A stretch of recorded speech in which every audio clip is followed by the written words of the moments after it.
Hello, this is Jackie Foskett of Healing Hypnotherapy. And today I'd like to talk about how to build more tolerance in times of uncertainty from a cat's point of view. So, number one, be curious. That's right. Be curious, just like a cat is curious, right? So be curious and ask yourself, what is underneath that anxiety? Because here's what happens, as you know, when you're not feeling tolerant of uncertainty, when everything feels uncertain and you're feeling anxious. And I want to say that some people have various different tolerances to uncertainty. Some have more than others. There's neither right nor wrong. And if you have a low tolerance, you're going to feel more stressed and anxious. So why not build up that tolerance, right? Let's build it up. Be curious. What's underneath there? What are you afraid of? What do you think is going to happen? When you bring that forth, when you consciously speak your truth out loud to yourself, it takes off the pressure. And when we take off the pressure, we don't feel as much anxiety. Anxiety is all about that worrying, that unknown, right? And so when you take off that pressure, you have less of that. And so you ask yourself these questions. You don't necessarily have to have an answer, but you might discover an answer. But it's the asking of the question and it's the being curious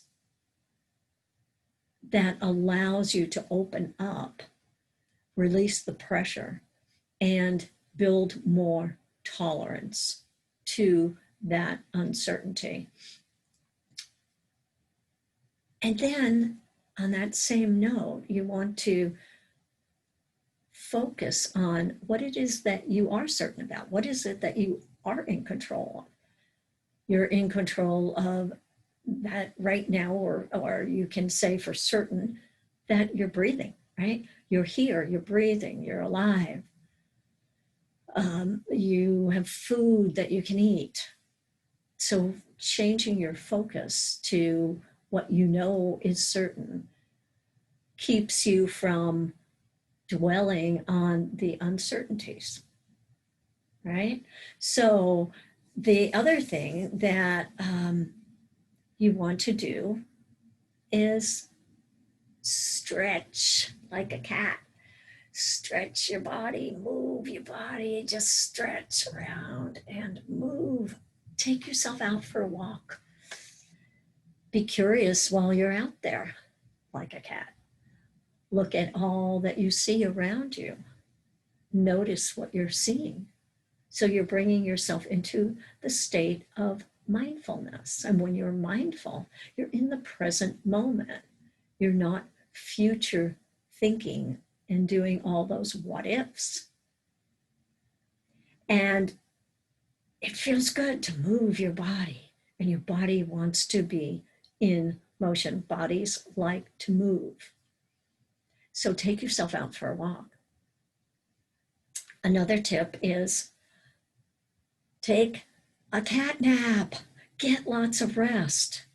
Whether it's a cat nap, if you're able to do that during the day, those of you who might have little children who nap, you can take a nap as well. I know you might think you have to do everything that you're supposed to be doing on that to-do list, but perhaps just taking a rest nap for just even 10 minutes. The more your body is rested, the more your mind is rested, the better you think, the better you feel, the better you take care of yourself. The better you take care of yourself, the more you're tuned into what you are certain of, and the less you're tuned into of what you're uncertain about. And talking about less, this is a good time to have less media exposure, less pandemic information. It doesn't mean you stick your head in the sand and never know anything about it, but you don't have to overdose on it. You can just take little bits at a time, go back into what you know to be certain so that you do not build up more anxiety. Instead, what you want to do is release that anxiety, release the pressure by again refocusing on what you know to be certain, what you know to be true for yourself, and being mindful and present in the moment and taking those breaths. I'm a big proponent of breathing, just simply taking breath breaks. So those are my tips for building that muscle of tolerance to uncertainty. Those are a few tips. There's many more. If you'd like to know more, you'd like to have a chat about all this, put your name below and I'll PM you and or contact me via email, Jackie@JackieFoskett.com, and we can have a chat. Meanwhile, those of you who are in the United States, happy Halloween. Halloween is happening tomorrow. It's a different Halloween than we know, but we can make the best Halloween that we choose to make now and be focused and present on that which we're doing, dressing up however we want, playing games, giving out treats if that's your thing, safely, social distancingly, and just enjoying and being in the moment. So happy Halloween, and I hope you take these tips to heart, and I look forward to being with you here again soon. Bye-bye.